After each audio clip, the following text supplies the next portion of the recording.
So another day and another shift in the Iran war, with Donald Trump saying that there is a ceasefire with Iran. But in some ways you might as well call this another day and another ceasefire, because look beyond the headlines and it doesn't really look like peace. Ships are being continuously seized. The Strait of Hormuz, and the central flashpoint of the situation, is one of the most important choke points of the world, and it's still effectively paralyzed. Oil markets remain nervous, with some analysts claiming that we could be at the point of no return for some new heightened level of global volatility, and all the while Washington and Tehran seem to believe that they're winning, which is exactly what makes this moment so dangerous, because this isn't really a ceasefire at all. It's something much more unstable, a temporary pause, or what some people call a dirty truce, a frozen confrontation where neither side really backs down, neither though fully escalates, and both sides just keep sort of testing each other, while the overall global economy and us as individuals pay the biggest prices, literally and figuratively. And if that becomes the new normal, which in my opinion it seems to be, given the ego of one player and the survivalist nature of the other, then this conflict may not end with some dramatic military breakthrough or significant signing of documentation, at least for a ceasefire. It simply will settle into a permanent state of pressure, one where the Hormuz never fully reopens, but it's never really closed either, and therefore energy prices remain perpetually volatile and elevated, and a miscalculation becomes likely every single week. So in this video, I wanted to explain what's actually happening between Trump and Iran right now, why this ceasefire may be much weaker and not based on anything at all, why both things still think they hold the upper hand though, and why the real risk may not be a sudden explosion, but this long, grinding geopolitical stalemate, which has come to define so much of the current world we live in. This is The Global Gambit. How's it going, guys? Pyotr here with a quick take. If you're new here, I look at the intersection of geopolitics, economics, international relations, with a particular focus right now on the war in Iran. And what I wanted to do is revisit something that I've touched upon in a couple of other videos, but dig deeper specifically into it. I've hosted many different people, from diplomats, economists, theorists, etc., activists, and one thing that seems to be coming to a head is that we're entering a new state of normal. Much like after COVID or the war in Ukraine, price levels, oil volatility, the interest in geopolitics, mind you, actually really became much stronger. And I think that we're sort of entering something like that now. Neither side involved in this conflict, at least between Iran and the US, really wants to back down.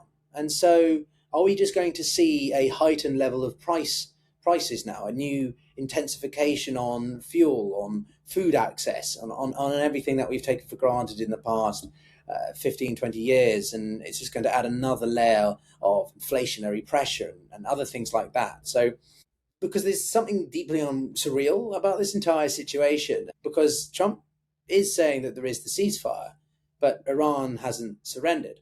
Now, the United States never declared official war on the Iranian, on the Islamic Republic. Very few countries really do anymore, because it allows them to operate within a sort of realm of grey zone. If you officially announce war on a country, then that means you have to adhere to international law and those pesky expectations and norms and values.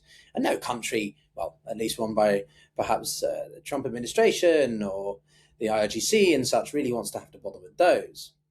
The other thing is that the US has also stated that Iran's naval capabilities have been heavily degraded. Yet the Strait of Hormuz remains constrained, ships are being continuously intercepted, and the global markets still largely behave as though the threat is real. So it's this strange contradiction, with Washington presenting the military pressure as overwhelming, but Tehran presenting its endurance as a victory. It's again about that basis that both sides want to claim the win. It's very much what is defining the US-Iranian bilateral relationship. And the world is left, therefore, trying to essentially figure out who is in control. One cynical interpretation is that this conflict has largely been a loop of political theatre. The Iranian navy is declared destroyed, Hormuz closes again. The US says it has won, the crisis continues.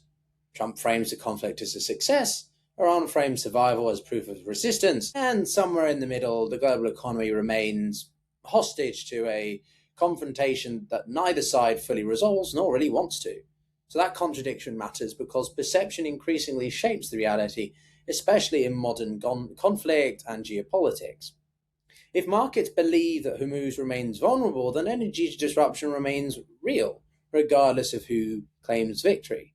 And that creates a situation where both sides can claim success while the underlying instability remains unresolved. On paper, Trump extended what he described as a ceasefire with Iran, and that sounds reassuring. It sounds like escalation is slowing.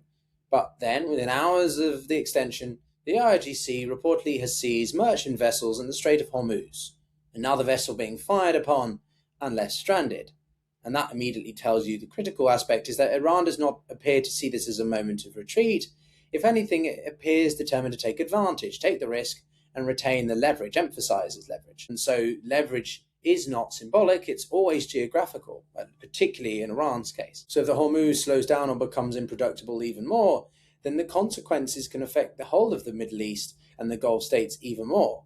And so it becomes a shipping problem, a consumer problem, and therefore a potentially global recession-wide problem. The problem is that despite talk of peace, Hormuz is still not functioning normally, and in many cases may never will do so. Ships effectively require approval from both the US and Iran now, which means the strait isn't not just fully open, it's operating under sort of a dual-level toll booth. And under the uncertainty, that drives up the prices. And markets do not need total closure to panic. They simply need fear. But of course, alongside all of that, the volatility allows for a degree of insider trading, which I think is pretty clear what the Trump administration are doing. By stating that a ceasefire is coming into play or they're invoking another important shift in policy, that allows those on the inside of the Trump administration to make certain actions. It's not without any shadow of doubt that Pete Hegseth's advisor, one of his senior in circle, invested significantly in a couple of military-industrial contractors in the earlier phases of this conflict. So this isn't really necessarily only about trying to stabilize the war for the sake of the global economy, but just to see how much you can maximize for your cronies and inner circles. Now, related to that is this isn't just a military confrontation, it's the psychological element. It goes much to what I said just a minute ago and alluding to insider trading.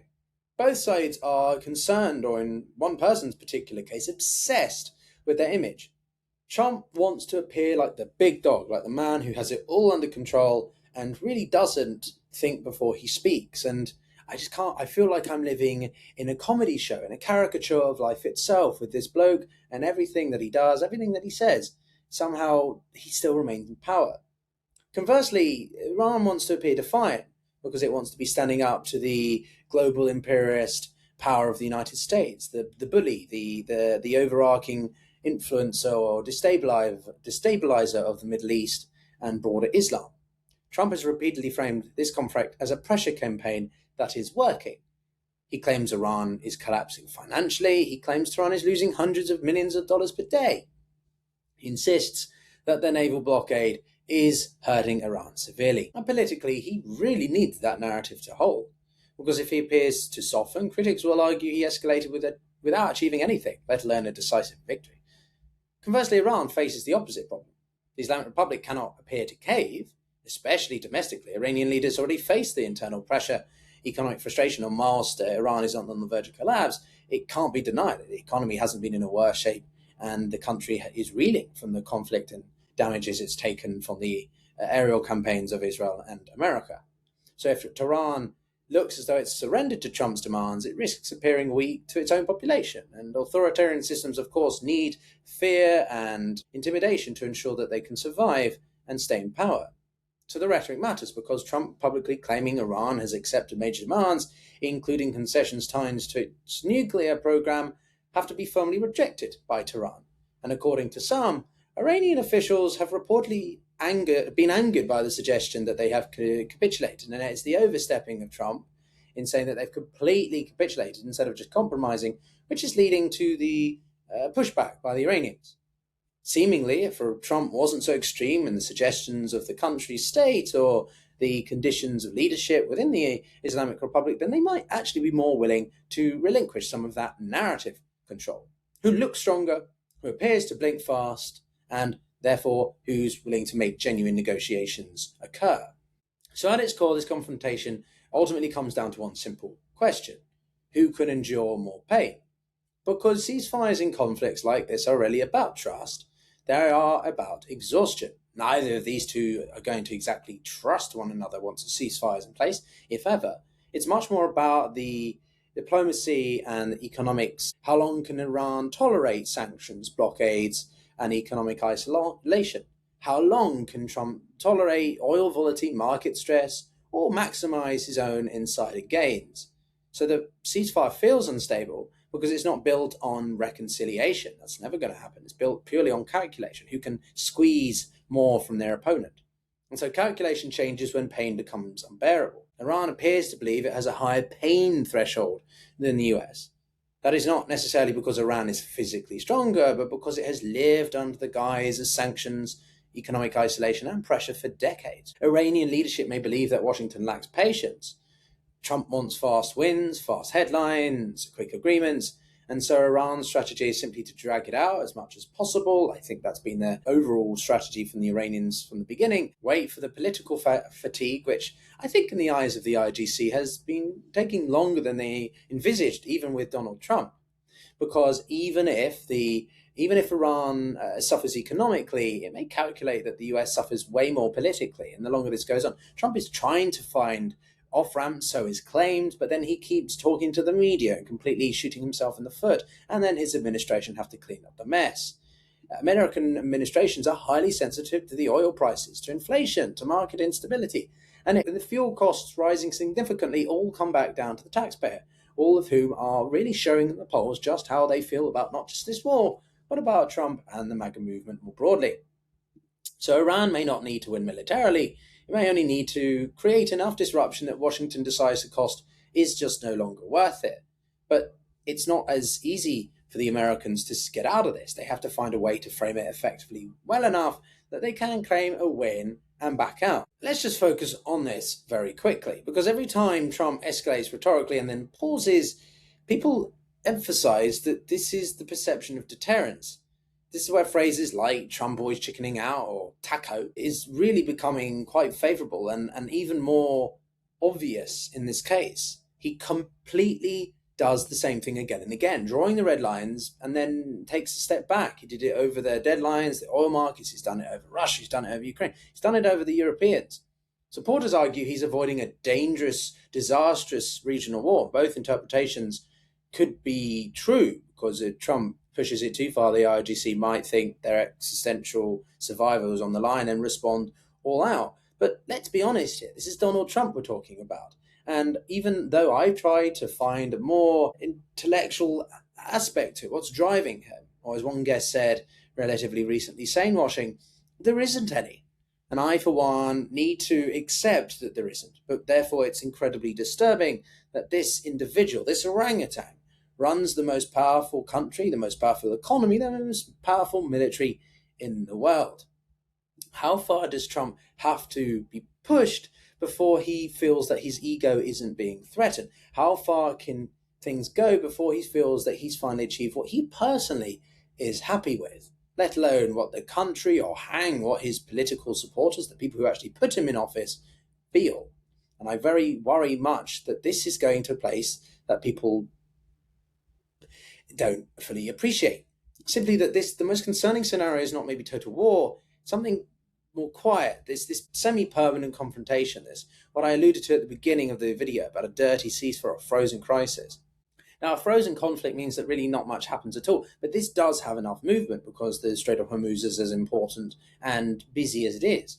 One where shooting occasionally slows, but the strategic pressure never ends, and therefore it becomes a long-term state of managed hostility, just a reflection of the broader state of the world. No formal peace, no decisive victory, no full reopening of trade routes, just permanent tension. And it happens all the time in geopolitics, because these situations are much more dangerous than clear waters, and because ambiguity creates room for accidents. Look at situations over Taiwan, or the Chinese balloon that invaded American airspace just a couple of years ago. A misread signal, a seizure gone wrong, a drone strike, a ship incident, a misunderstanding between commanders we don't need to talk about, Cuba 62, 63, and the sudden escalation returns. What makes this especially risky is that both sides believe time is on their side. Iran can endure, and Trump believes that maximalist pressure will force the capitulation. But both sides think patience equals victory, compromise becomes non-existent. Indeed, strategic patience can work, but in this case, neither are really approaching it from a strategic perspective. They're approaching it from an impulsive and emotional one. So the ceasefire between Trump and Iran may sound like de-escalation, but the reality is always much messier. And I'm not here to try to cover up the realities or make you feel comfortable. I'm here to give you the uncomfortable truth and the state of things as I and the people that I interview on a regular basis see things. This channel is meant to be pretty diverse in its opinions. There's a lot of echo chambers, and uncomfortably so, on YouTube and other parts of the internet. So when we come to discuss issues of this nature, well, we have to be clear about the realities of them. I'm a pragmatist first and foremost. I encourage you to check out other videos on the channel if you enjoyed that. Bottom line here is the oil markets more broadly, are going to stay perpetually volatile, perpetually nervous, and the global economy will absorb the cost of this conflict. But the new baseline prices, the new baseline reality that we're in, will cost us all more. And I find it very unlikely that we'll be returning to something lesser until we get more reasonable, level-headed, pragmatic people in place who aren't driven by the sense of their pride, but by their sense of policy and patriotism. We'll see you all in the next one. Take care, everyone.